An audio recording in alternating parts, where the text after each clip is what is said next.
Drugs and alcohol have always affected my life. I don't have a single memory of my mother since she was killed drinking and driving when I was just 2 years old. My father came knocking on the door when I was 6 years old. There was physical abuse since they were also caught in the trap of addiction. I remember him dropping us off to my adopted grandparents one day, and I didn't see him again until I was an adult.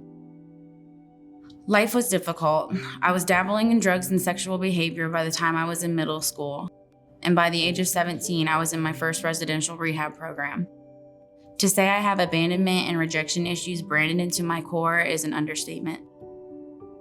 For the next 11 years, I struggled with low self-worth.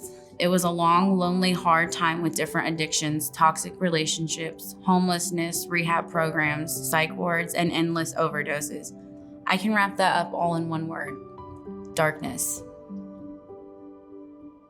One of the things that brought Lower Lights recovery to my attention, apart from my good friend being there, was that it's a faith-based program.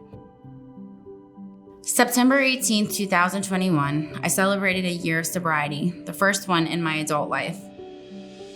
After an especially hard 3 years, I was at the end of my rope when I fell into this other family I'm a part of here at Lower Lights. I've learned and unlearned so much about myself, including so much negative self-talk and outlooks on life. I know how to establish my own values and boundaries to have healthy relationships in my life. I've also learned to forgive. Shortly after coming into the program, I was shocked to discover I was pregnant. I then was shocked to learn 4 months later that Lower Lights had opened a new program for recovering mothers with newborns. I'm honored to be a guinea pig for this new program, since I too am feeling a sense of brand new in my own skin. Having the first few months with my baby to just nurse and bond with her has made this experience of being a mother again just wonderful.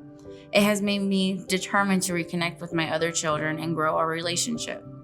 I consider this Ministries God's family for me. My friends, my support from the recovery program, my church, AA and NA, all the different people in my life reminds me that family isn't always your blood relatives. It's the people God puts in your life. My dreams for my baby girl Hazel is for her to know Jesus and the rock solid foundation of family, blood family and God's family, so she'll never have to know a life without one. I want her to explore and laugh and ask questions. I want her to feel safe to communicate with me and her dad about her accomplishments and her shortcomings. Today I can appreciate God did not deal me a crappy hand at life. He trusted me with this. He trusts me to make a difference, to break the generational curses of drugs, violence, abuse, and abandonment. As I step into being a strong, independent mother and member of society, I have to remember the most important lesson I've learned here.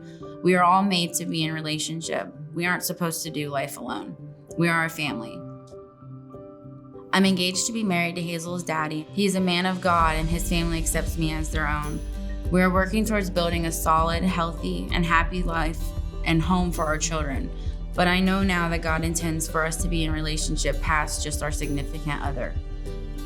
Family is more than blood relatives. Family are the people in your life who want you in theirs, the ones who accept you for who you are and love you unconditionally.